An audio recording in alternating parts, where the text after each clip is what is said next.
Halloween Ends is the final chapter, thank God, in this film series. Once again, it's about Laurie, who is recovering, in this case, 4 years later after the events of Halloween Kills, and she is trying to put her life back together.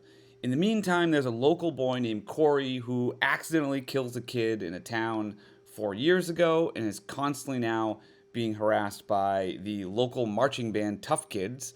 I'm not kidding, which pushes him further and further into dark territory. So, just a quick baseline here. I, I thought the 2018 Halloween reboot was good. I didn't like that they ignored every sequel after the first, but it was probably about as good as you can make a 40-year-old horror franchise entry. I mean, like, what more can you do? Uh, Last year's Halloween Kills, however, I thought was really pointless. The movie ends in basically the same position that it began, with Myers still out there and Laurie still after him. I mean, the only thing that really happened was the sort of tossing away of Laurie's daughter Karen, which I felt was completely needless. But that's sort of where I come in on the last two movies, just to give you an idea as to where I'm coming in. So I'm kind of coming into this one with the bar kind of set low, to be perfectly honest. Unfortunately, this movie does not clear it. So anyway, getting back to this movie, somehow we're now picking up the story 4 years later. Laurie is somehow more healthy than she was ever before, as she puts her life back together.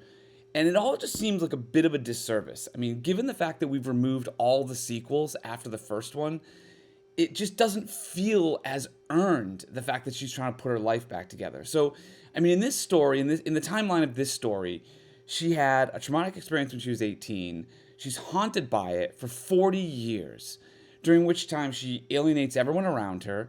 She lives in a secluded area, just planning and waiting for this monster to come back and attack her again. Then he does. He ends up killing her daughter, and now she's moved on? That just doesn't fit. It feels like you're trying to have it both ways. You're trying to use the knowledge of the sequels, but you don't want to worry about being hemmed in on the details of it. So it just feels like you're trying to have it both ways, and you can't do that. This movie ends up coming off as sort of very clunky, just because of the fact that her character specifically kind of slingshots between happy homemaking grandma and a tragic figure. And that moves from scene to scene that way, and sometimes within the same scene. It really comes off as awkward. And actually, that's something I want to specifically mention, is the editing.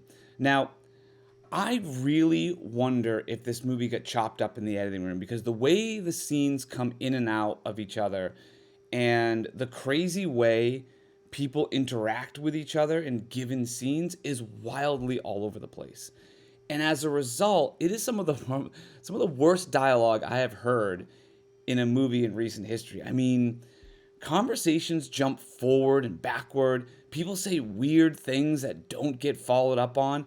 There is a point in this movie that I seriously thought the studio was fucking with us.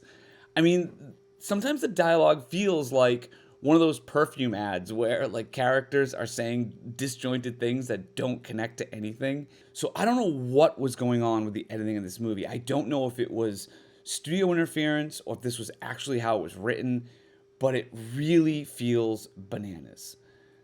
But getting back to the story itself, I mean, it mostly follows this local boy Corey and Laurie's granddaughter Allison as they establish a relationship, and also have like one of the oddest meet cute moments ever. And their relationship is fast tracked so hard that it is genuinely uncomfortable. And once again, that kind of goes back to the editing. I wonder if there was a longer version of this and they really cut a bunch of stuff out, because it just feels so disjointed.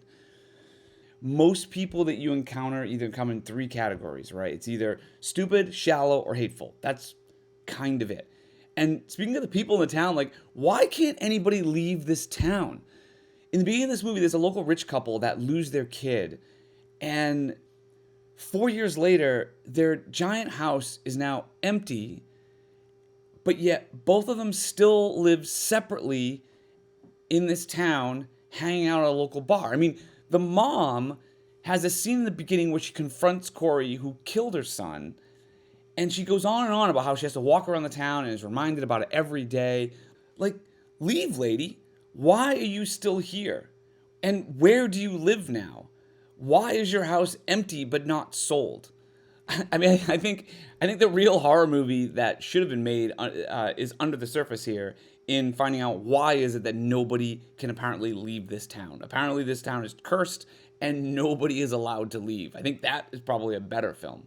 Instead, we get Michael Myers hanging out in a storm drain for 4 years, doing nothing for who knows why.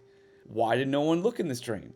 Kind of an obvious thing to check when on a manhunt for a killer that supposedly haunts the town as deeply as they let on. What has he been doing for food? Has he been Lestatting it? Like Interview with a Vampire? Just hanging out, living on rats for the last 4 years, just waiting for someone to come and give him a shot at killing something bigger so he can get his strength back? I mean, I shit you not, that is not far off from what happens. I mean, they try to play this movie off like evil doesn't live in one person, but it can move from person to person given the circumstance around them, and we are all responsible for, in some way, for the good and bad things that happen to us, which isn't a bad theme if you didn't obsess over this one man for 44 years. It just doesn't compute, and it goes back to that trying to have it both ways thing. Now, I'd give this movie a D. I would have given it an F, but I'll say at least the acting was well done. I mean, Jamie Lee does what's asked of her, but man, the script, which is written by 4 people, by the way, which is never a good sign, is just atrocious. I mean, silly, frustrating, nonsensical. I mean, there were moments in my theater where there was a collective laugh at things said at parts that were supposed to be serious. That is never a good sign. But let me know what you think.